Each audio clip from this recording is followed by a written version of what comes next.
আগামী সপ্তাহে জাতীয় নির্বাচনের তফসিল হবে বলে জানিয়েছেন নির্বাচন কমিশনার আবুল ফজল মোহাম্মদ সানাউল্লাহ। সকালে নির্বাচন কমিশন ভবনে জাতীয় নির্বাচন উপলক্ষে সাংবাদিকদের এক ট্রেনিং অনুষ্ঠানে তিনি এই কথা বলেন। কমিশনার বলেন, আগামীতে গণতান্ত্রিক পথযাত্রা কেমন হবে তার একটা টোন সেটিং হতে যাচ্ছে সামনের নির্বাচন। দেশের নির্বাচন ব্যাপকভাবে ক্ষতিগ্রস্ত হয়েছে উল্লেখ করে কমিশনার সানাউল্লাহ বলেন, সেটাকে পুনরায় মেরামতের চেষ্টা করা হচ্ছে। জাতির স্বার্থে ভালো নির্বাচন হতেই হবে উল্লেখ করে তিনি জানান, সেক্ষেত্রে সবাইকে নিজ নিজ দায়িত্ব সচেতনভাবে পালন করতে হবে। ভুয়া সাংবাদিকরা যেন কোথাও কার্ড নিয়ে যেতে না পারে, সেজন্য QR কোডের ব্যবস্থা রাখা হয়েছে বলেও জানান তিনি। বাংলাদেশের নির্বাচন ব্যবস্থা আমরা যদি বলি ব্যাপকভাবে ক্ষতিগ্রস্ত হয়েছে, সেই ক্ষতিগ্রস্ত নির্বাচন ব্যবস্থাকে আমরা রিপেয়ার করে সঠিক অবস্থায় ফেরত আনতে চাচ্ছি। একটা ইমপ্লোডেড সিস্টেমকে আবার আমরা রিঅর্গানাইজ করে রিস্ট্রাকচার করার চেষ্টা করছি। সো এখানে আমি মনে করি কোনো একটি পক্ষে এটা করা সম্ভব নয়। এটা একটা সমন্বিত উদ্যোগ হতে হবে, এটা একটা জাতীয় উদ্যোগ হতে হবে। পাবনার ঈশ্বরদীতে 8টি কুকুরছানা বস্তাবন্দি করে পুকুরে ডুবিয়ে হত্যার মামলায় উপজেলা ক্ষুদ্র কৃষক উন্নয়ন ফাউন্ডেশনের কর্মকর্তা হাসানুর রহমান নয়নের স্ত্রী নিশি রহমানকে গ্রেফতার করেছে পুলিশ। গতরাতে উপজেলা প্রাণী সম্পদ কর্মকর্তা আকলিমা খাতুন বাদী হয়ে ঈশ্বরদী থানায় মামলাটি করেন। সকালে ঈশ্বরদী সার্কেলের অতিরিক্ত পুলিশ সুপার প্রণব কুমার বলেন, মামলার পর গত রাত 1:30টার দিকে ঈশ্বরদী পৌর সদরের রহিমপুর গার্লস স্কুলের পাশের একটি বাসার 4তলা থেকে নিশি খাতুনকে গ্রেফতার করা হয়। আইনগত প্রক্রিয়া শেষে তাকে আদালতে সোপর্দ করা হবে। মৃত ছানাগুলো দেখে মা কুকুরটি প্রচণ্ড আর্তনাদ করতে করতে অসুস্থ হয়ে পরে উপজেলা প্রাণী সম্পদ বিভাগের কর্মীরা কুকুরটিকে চিকিৎসা দেন। ওনার ছেলে বলল যে আমার আম্মু ময়লা ফেলানির ব্যাগের ভিতর করে বাইরে পুকুরে ফেলাই দিচ্ছে। যে এভাবে অমানবিকভাবে এই নিরীহ বাচ্চাগুলোকে হত্যা করতে পারছে, কালকে যে সে মানুষ হত্যা করবে না এমন তো বলা যায় না। আর রাত্রেবেলা সারা রাত প্রায় কুকুরের মেন গেট এবং জানুবের বাড়ি আর যে জায়গায় বাচ্চা দিছিল ওই জায়গা খালি দৌড়াদৌড়ি পাচ্ছে আর চিকা পাচ্ছে। সকালে দেখার পরে ওখানে নিয়ে যায়, আমরা তার ওখানে মাটি খুঁড়ে আমি ওখানে কবর দিই। আগামী ফেব্রুয়ারিতে জাতীয় নির্বাচন আয়োজনে সরকার সব রকমের প্রস্তুতি নিচ্ছে জানিয়ে প্রধান উপদেষ্টা ডক্টর মোহাম্মদ ইউনূস নির্বাচন ও গণভোট সুষ্ঠুভাবে সম্পন্ন করতে সশস্ত্র বাহিনীর সহযোগিতা কামনা করেছেন। বলেন, শান্তিপূর্ণ ও উৎসবমুখর নির্বাচন নিয়ে জাতি গর্ব করবে। বিএনপি চেয়ারপারসন বেগম খালেদা জিয়ার সুস্থতা কামনায় দোয়া চান দেশবাসীর কাছে। রিপোর্ট করেছেন ফাহাদ মোহাম্মদ। রাজধানীর মিরপুর সেনানিবাসে ন্যাশনাল ডিফেন্স কোর্স ও আর্মড ফোর্সেস ওয়ার কোর্স 2025-এর সমাপনী অনুষ্ঠানে প্রধান অতিথি হিসেবে যোগ দেন অন্তর্বর্তীকালীন সরকারের প্রধান উপদেষ্টা ডক্টর মোহাম্মদ ইউনূস। কোর্স সম্পন্নকারীদের অভিনন্দন জানিয়ে প্রধান উপদেষ্টা আশা প্রকাশ করেন, বছরব্যাপী নিষ্ঠা ও অধ্যবসায়ের মাধ্যমে অর্জিত জ্ঞান ও অভিজ্ঞতা জাতীয় উন্নয়ন, নীতি প্রণয়ন ও কৌশলগত সিদ্ধান্ত গ্রহণে ব্যবহার করবেন গ্র্যাজুয়েটরা। Your achievement represents year-long hard work, dedication, and perseverance. You are now ready to undertake higher responsibilities, equipped with an enhanced understanding of national security, statecraft, policy making, strategy formulation, and the intricacies of national development. আগামী জাতীয় নির্বাচন সুষ্ঠু উৎসবমুখর হবে জানিয়ে প্রধান উপদেষ্টা সশস্ত্র বাহিনীর কাছে নির্বাচন আয়োজনে সহযোগিতা চান। Still, you'll have to play a very historical role very soon in our national election and referendum coming February to make it not only a historical landmark, also a peaceful and festive, make it a festive occasion for all voters who turn out to vote. BNP chairperson Begum Khaleda জিয়ার শারীরিক সুস্থতা কামনা করে সবাইকে প্রার্থনার অনুরোধ জানান প্রধান উপদেষ্টা। Fahad Mohammad, NTV news, Dhaka. ক্ষমতাচ্যুত প্রধানমন্ত্রী শেখ হাসিনা ও সেনা কর্মকর্তা সহ 17 জনের বিরুদ্ধে অভিযোগ গঠনের পরবর্তী শুনানি 14 ডিসেম্বর ধার্য করেছে ট্রাইব্যুনাল। সকাল 10টার কিছু পরে 17 আসামির মধ্যে গ্রেফতারকৃত সাবেক ও বর্তমান 10 সেনা কর্মকর্তাকে কড়া নিরাপত্তার মধ্য দিয়ে ট্রাইব্যুনালে হাজির করা হয়। টাস্ক ফোর্স ফর ইন্টারোগেশন সেলে বন্দি রেখে নির্যাতনের ঘটনায় মানবতা বিরোধী অপরাধের মামলায় তাদের বিরুদ্ধে অভিযোগ আনা হয়েছে। এর আগে বিচারপতি মোহাম্মদ গোলাম মুর্তুজা মজুমদারের নেতৃত্বাধীন 3 সদস্যের আন্তর্জাতিক অপরাধ ট্রাইব্যুনালে তাদের বিরুদ্ধে আনুষ্ঠানিক অভিযোগ দাখিল করে প্রসিকিউশন। এ মামলায় গ্রেফতারকৃত আসামিদের 2 দফা ট্রাইব্যুনালে হাজির করা হয়। আসামিদের ভার্চুয়াল হাজিরা নেওয়ার আবেদনের উপরও শুনানি চলছে।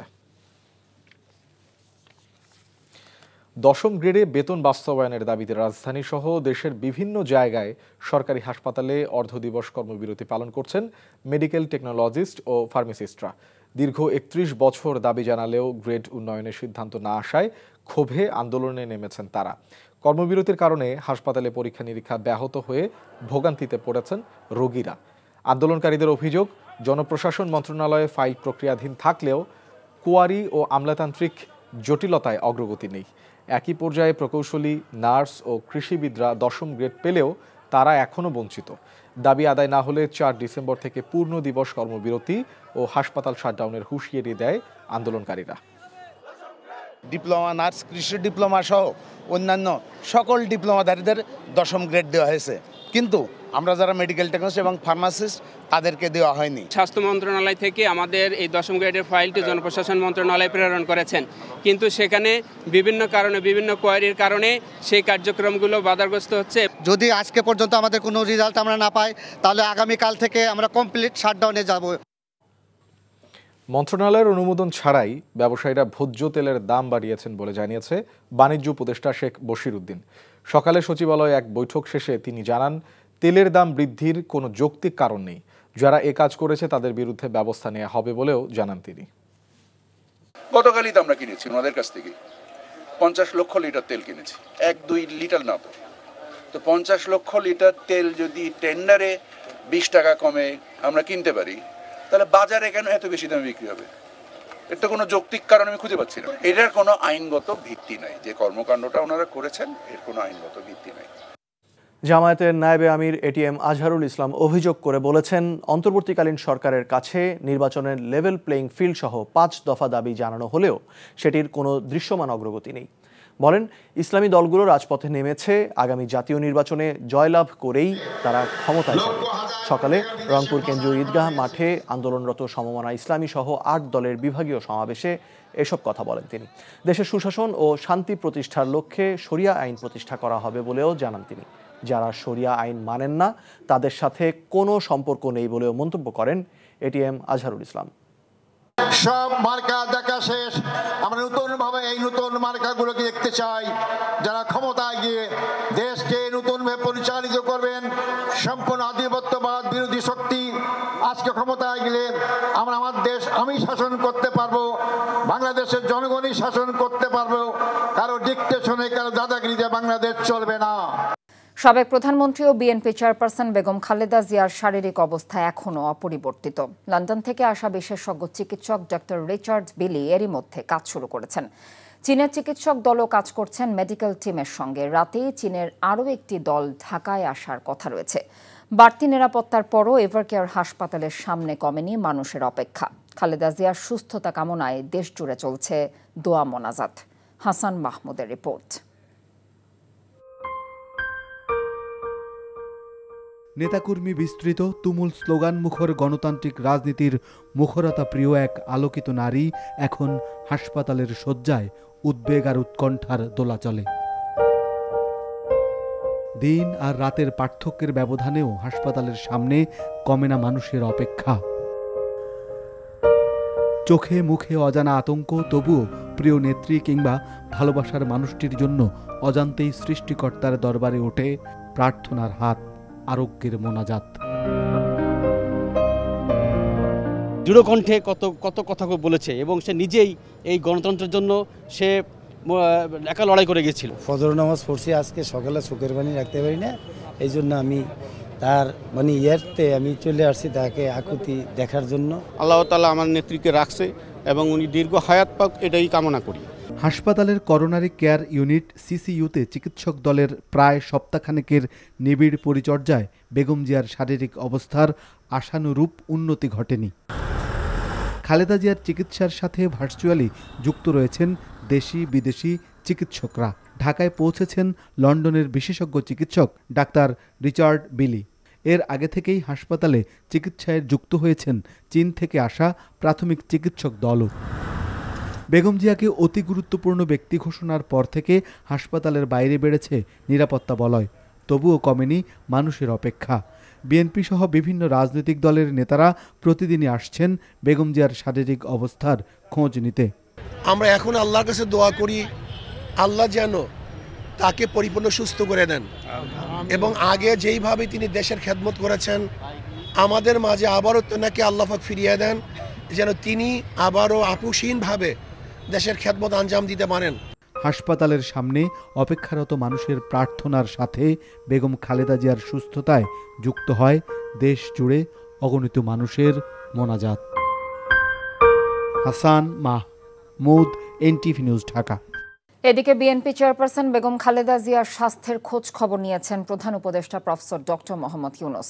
সন্ধ্যায় এভারকেয়ার হাসপাতালে পৌঁছান তিনি। এ সময় ডক্টর AZM জাহিদ হোসেন প্রধান উপদেষ্টাকে বেগম জিয়ার চিকিৎসার সর্বশেষ অবস্থা সম্পর্কে অবহিত করেন। ডক্টর মোহাম্মদ ইউনুস বেশ কিছুক্ষণ হাসপাতালে অবস্থান করেন। তিনি বিএনপি চেয়ারপারসনের সুস্থতা কামনা করেন। প্রয়োজনে বিদেশে চিকিৎসার জন্য সরকারের পক্ষ থেকে সব ধরনের সহযোগিতার আশ্বাস দিয়েছেন প্রধান উপদেষ্টা। বেগম খালেদা জিয়ার সুস্থতা কামনায় দোয়া মাহফিলে অংশ নিয়ে বিএনপি নেতারা অভিযোগ করেছেন বেগম জিয়ার অসুস্থতার জন্য দায়ী পতিত স্বৈরাচার শেখ হাসিনা। এদিকে বিএনপি স্থায়ী কমিটির সদস্য মির্জা আব্বাস বলেছেন ধর্মকে বিকৃত করে জামায়াতে ইসলামী ভোট চাইছে। নূর হোসেনের রিপোর্ট। সাবেক প্রধানমন্ত্রী বেগম খালেদা জিয়ার সুস্থতা কামনায় রাজধানীর সিদ্ধেশ্বরী স্কুল মাঠে ফ্রি মেডিকেল ক্যাম্প আয়োজন করে পল্টন থানা বিএনপি। এতে প্রধান অতিথির বক্তব্যে জামায়াতে ইসলামীর জনসংযোগ ও রাজনীতির তীব্র সমালোচনা করেন বিএনপির স্থায়ী কমিটির সদস্য মির্জা আব্বাস। বুকের ভিতরে কোরআন শরীফ আছে বলতেছে, মানে এখানে ছোট একটা কোরআন শরীফ থাকে, হ্যাঁ কোরআন শরীফ হাত দিয়ে বলছেন। তো এই ধরনের কথাবার্তা কাজকর্ম করতেছে। আমাদের রাসূল সাল্লাল্লাহু আলাইহি ওয়াসাল্লামের সঙ্গে অন্য ধর্মের বিষ্ণু কৃষ্ণ এদের সঙ্গে মিলিয়ে ফেলেন। এই সমস্ত লোকদেরকে একটু চিহ্নিত করবেন দয়া করে। কক্সবাজারের পেকুয়া উপজেলার বিভিন্ন স্থানে নির্বাচনী গণসংযোগ করেছেন দলটির স্থায়ী কমিটির আরেক সদস্য সালাউদ্দিন আহমেদ। এ সময় তিনি বলেন, শান্তি শৃঙ্খলা, উন্নয়ন ও আইনের শাসন প্রতিষ্ঠায় বিএনপির বিকল্প নেই। সমস্ত কিছুর বিচার হবে ইনশাআল্লাহ। দেশবাসী মনে করে গণতন্ত্রের পক্ষে আমাদেরকে ভোট দিতে হবে। রাজধানীর পল্টনের ভাসানী মিলনায়তনে বিএনপি চেয়ারপারসনের রোগ মুক্তি কামনায় দোয়া মাহফিল করেছে জাতীয়তাবাদী পল্লী চিকিৎসক অ্যাসোসিয়েশন। এ সময় দলের স্থায়ী কমিটির সদস্য ডক্টর আব্দুল মঈন খান বলেন, দেশের স্বার্থে কখনোই আপোষ করেননি বেগম জিয়া। আমরা অনেকে তখন দেশনেত্রী বেগম খালেদা জিয়াকে বলেছিলাম, এটা মিথ্যা রাজনৈতিক মামলা, আপনি কেন কোর্টে যাচ্ছেন, আপনি কেন সেখানে গিয়ে আপনি হাজির হচ্ছেন? তিনি বলেছিলেন, আমি আইনের প্রতি শ্রদ্ধাশীল। নয়াপল্টনে কেন্দ্রীয় কার্যালয়ের সামনে খালেদা জিয়ার সুস্থতা কামনায় দোয়া করেছে জাতীয়তাবাদী কৃষক দল। দোয়ায় অংশ নিয়ে বিএনপির সিনিয়র যুগ্ম মহাসচিব রিজভী আহমেদ অভিযোগ করেন, হাসিনার আক্রোশেই অসুস্থ হয়েছেন বিএনপি চেয়ারপারসন।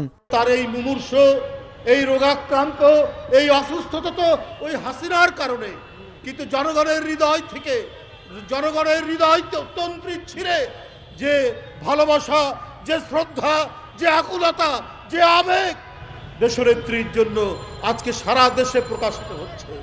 ভোজ্য তেলের দাম বাড়ানোর সমালোচনা করে দ্রুত এই সিদ্ধান্ত প্রত্যাহারের দাবিও জানান রিজভী। নূর হোসেন, এনটিভি নিউজ, ঢাকা। জামায়াতে ইসলামের নায়েবে আমির অধ্যাপক মুজিবুর রহমান অভিযোগ করেছেন, অন্তর্বর্তী সরকারের কাছে নির্বাচনের জন্য লেভেল প্লেইং ফিল্ড সহ 5 দফা দাবি জানানো হলেও তা পূরণে দৃশ্যমান কোনো অগ্রগতি নেই। আর ইসলামী আন্দোলনের আমির সৈয়দ রেজাউল করিম বলেন, সংস্কার এবং বিচার দৃশ্যমান হবার আগেই একটি দল ক্ষমতার জন্য পাগল হয়ে গেছে। রংপুরে ইসলামী ও সমমনা 8 দলের বিভাগীয় সমাবেশে এসব কথা বলেন তারা। আসাদুজ্জামান আরমানের ছবিতে AKM মইনুল হকের রিপোর্ট। পাখির চোখে রংপুরে জামাতি ইসলামী, ইসলামী আন্দোলন, খেলাফতে মজলিস, খেলাফতে বাংলাদেশ সহ 8টি ইসলামী সমমনা দলের সমাবেশ। বুধবার রংপুর কালেক্টরেট ঈদগাহ মাঠে আয়োজিত এই সমাবেশ শুরুর অনেক আগে থেকেই নেতা কর্মী সমর্থকরা খণ্ড খণ্ড মিছিল নিয়ে উপস্থিত হন। এক পর্যায়ে ঈদগাহ মাঠে স্থান সংকুলান না হওয়ায় নগরীর বিভিন্ন সড়ক ও ভবনের পাশে লোকজন অবস্থান নেন।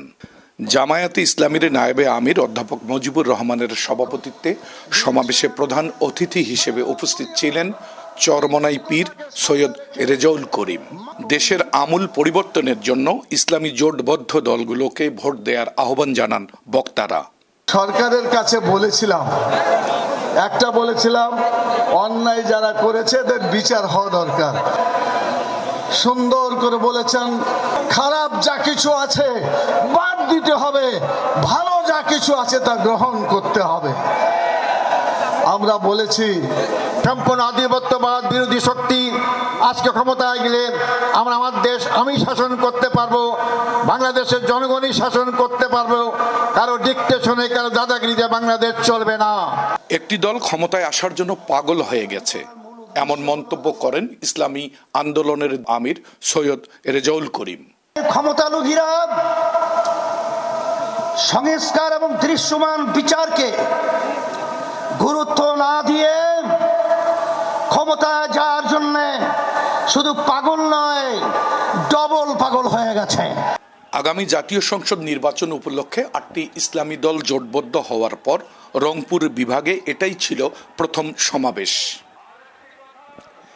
AKM Moinul Haque, NTV news, Rangpur. নিজস্ব প্রতীকে দলগুলোকে নির্বাচনের বাধ্যবাধকতা বাদ না দেওয়ার আহ্বান জানিয়েছেন জাতীয় নাগরিক পার্টি এনসিপির আহ্বায়ক নাহিদ ইসলাম।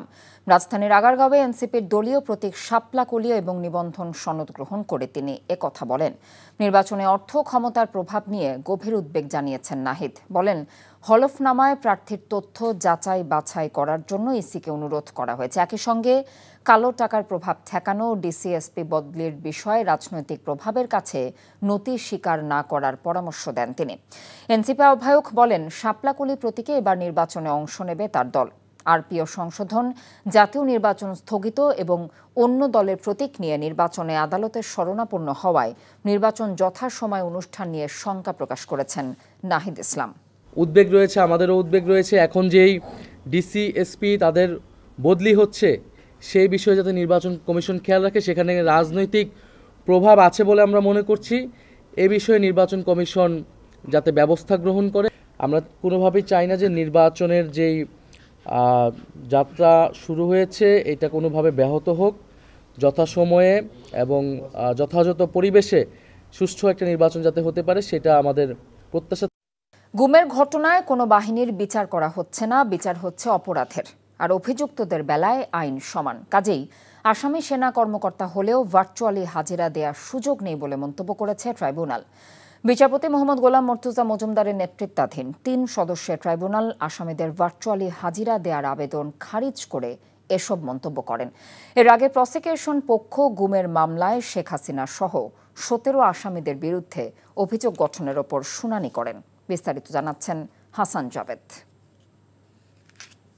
বিগত আওয়ামী লীগ সরকারের আমলে র্যাবের টাস্কফোর্স ফর ইন্টারোগেশন সেলে বন্দী রেখে নির্যাতনের ঘটনায় মানবতাবিরোধী অপরাধের অভিযোগে শেখ হাসিনা সহ 17 জনের বিরুদ্ধে আন্তর্জাতিক অপরাধ ট্রাইব্যুনালে মামলা করে প্রসিকিউশন।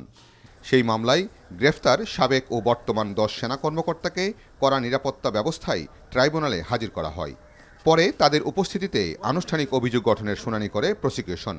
এ সময় আসামিদের বিরুদ্ধে আনা 4টি অভিযোগ এবং যে 14 জনকে গুম করে নির্যাতন করা হয়েছিল তা তুলে ধরেন চিফ প্রসিকিউটর। কিভাবে গুমকে প্রাতিষ্ঠানিকভাবে বাংলাদেশের জনগণের উপরে একটা হাতিয়ার হিসেবে ব্যবহার করে রাজনৈতিকভাবে ক্ষমতা দীর্ঘায়িত করার চেষ্টা করা হয়েছে সেই বিষয়গুলো আমরা আদালতে উপস্থাপন করেছি। এরপর গ্রেফতারকৃত আসামিদের ট্রাইব্যুনালে সরাসরি না এনে ভার্চুয়ালি হাজিরা নিতে করা আবেদনের শুনানি শেষে তা খারিজ করে দেয় ট্রাইব্যুনাল। কেন আমরা ভার্চুয়াল অ্যাপিয়ারেন্স চাচ্ছি তাদেরকে, যাতে they are not expose to an environment পরবর্তী যেটা একটা লিগ্যাল কমপ্লিকেশন বা প্রসিডিউরাল বা প্র্যাকটিসের কমপ্লিকেশন তৈরি করতে পারে, যে after they and I am confident যে there is a fair chance যে তারা বেকসুর খালাস পাবে, তখন যেন তারা সেনাবাহিনীতে ফিরে যেতে কোনো সমস্যা না হয়। সেনাবাহিনীর সাথে এই বিচারকে মুখোমুখি করার একটা প্রচেষ্টা আমরা লক্ষ্য করেছি। আমরা আদালত এটা স্পষ্ট করে বলেছেন যে এই বিচার সেনাবাহিনীর বিরুদ্ধে নয়। এদিকে পলাতক আসামি শেখ হাসিনার পক্ষে রাষ্ট্রনিযুক্ত আইনজীবী জেরাই খান পান্না ট্রাইব্যুনালের রেজিস্ট্রারের কাছে চিঠি দিয়ে মামলা পরিচালনা করতে অপারগতা প্রকাশ করলে তাকে তাৎক্ষণিক তলব করা হয়। পরে তিনি ট্রাইব্যুনালে হাজির হয়ে শারীরিক অবস্থাসহ নানা কারণে নিজের অপারগতা প্রকাশ করেন। এ সময় ট্রাইব্যুনাল ফেসবুকে পান্নার দেয়া বক্তব্যের সমালোচনা করেন এবং ভবিষ্যতে কথা বলার ক্ষেত্রে সচেতন থাকার পরামর্শ দেন। পরে তার স্থলে আমির হোসেনকে শেখ হাসিনার আইনজীবী নিয়োগ দেওয়া হয়। কোর্টে বলছে যে আমার যে পজিশনটা হলো একদিকে এই প্রসিকিউশনের দেখাই বলছে যে ওনাদের বাহিনী এবং আরেকদিকে হলো যে আওয়ামী লীগের যে সাপোর্টার তাদের দুই দিকের যে উক্তি তা তো আমি স্যান্ডউইচ হয়ে গেছি। ভয় পাওয়ার প্রশ্ন নাই। অপরদিকে গুমের মামলা থেকে আসামিদের অব্যাহতি চেয়ে তাদের আইনজীবীদের করা আবেদনের শুনানি এবং অভিযোগ গঠনের পরবর্তী শুনানির জন্য আগামী 14 ডিসেম্বর দিন ধার্য রেখেছে tribunal. Hasan Jabed, NTV news, Dhaka. দুদিনের কর্মবিরতি প্রত্যাহার করে আজ থেকে পরীক্ষা নিয়েছেন সরকারি প্রাথমিক বিদ্যালয়ের শিক্ষকরা। অন্যদিকে প্রাথমিক বিদ্যালয়ের শিক্ষকদের একাংশের কর্মবিরতিতে ক্লাস পরীক্ষা বন্ধ রয়েছে। সরেজমিনে গিয়ে প্রাথমিক বিদ্যালয়ের পিয়নকে দিয়ে পরীক্ষা নেয়ার প্রমাণ মিলেছে। দাবি না মানলে সারা দেশে কমপ্লিট শাটডাউন পালনের ঘোষণা দিয়েছেন শিক্ষক নেতারা। জুবায়ের প্রধানের রিপোর্ট। 2 দিন কর্মবিরতির পর আবারও পরীক্ষার হলে সরকারি মাধ্যমিক বিদ্যালয়ের শিক্ষার্থীরা।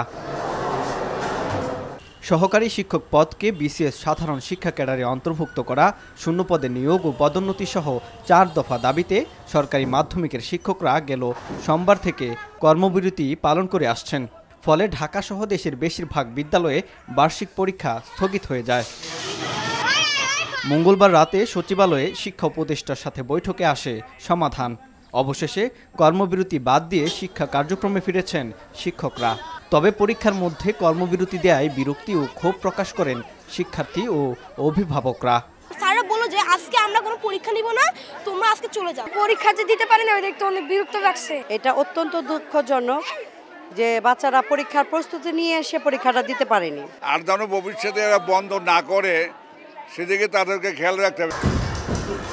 অন্যদিকে একাদশ গ্রেডে বেতন, উচ্চ গ্রেডের জটিলতা নিরসন সহ 3 দফা দাবিতে কর্মবিরতি অব্যাহত রেখেছেন সরকারি প্রাথমিক বিদ্যালয়ের শিক্ষকরা। রাজধানীর মোহাম্মদপুরের একটি স্কুলে শিক্ষকদের কর্মবিরতিতে পরীক্ষা নিয়েছেন প্রধান শিক্ষক আর স্কুলে কর্মরত পিয়ন। বড় হেডমিস আর আমি সহ আমরা বাচ্চাদের মানে পরীক্ষা নিয়েছি স্যার। প্রশ্ন দিয়েছে আর বড় হেডমিসে চাই দিতে আর আমি একটু চাই ইয়ারি একবার উপরে ক্লাস আরবার নিয়েছে মানে আসি। পরীক্ষা দিছি, পরীক্ষা দিয়ে এসে এখন যা ইচ্ছে তাই করতেছি। প্রাথমিকের খোঁজ খবর নিতে জাতীয় শিক্ষাক্রম ও পাঠ্যপুস্তক বোর্ডের ঊর্ধ্বতন দায়িত্বশীলরা ঘুরছেন স্কুলে স্কুলে। শিক্ষার্থীদের পরীক্ষার কথা চিন্তা করে কর্মবিরতি মানছেন না বেশ কিছু প্রাথমিক বিদ্যালয়। বছরের শেষ সময় বাচ্চাদের পরীক্ষা চলতেছে বা মূল্যায়ন চলতেছে, এই সময়টা আসলে বিবেচনা করে আমার স্কুলের শিক্ষকরা এখন আন্দোলনরত না। আমি উপরের নির্দেশে আসছি, এসে আমি দেখলাম যে না পরীক্ষা হচ্ছে, কোনো সমস্যা নাই। দাবি না মানলে দেশের সব প্রাথমিক বিদ্যালয়ে তালা ঝোলানোর হুঁশিয়ারি প্রাথমিক বিদ্যালয়ের শিক্ষকদের। জুবায়ের প্রধান, এনটিভি নিউজ, ঢাকা।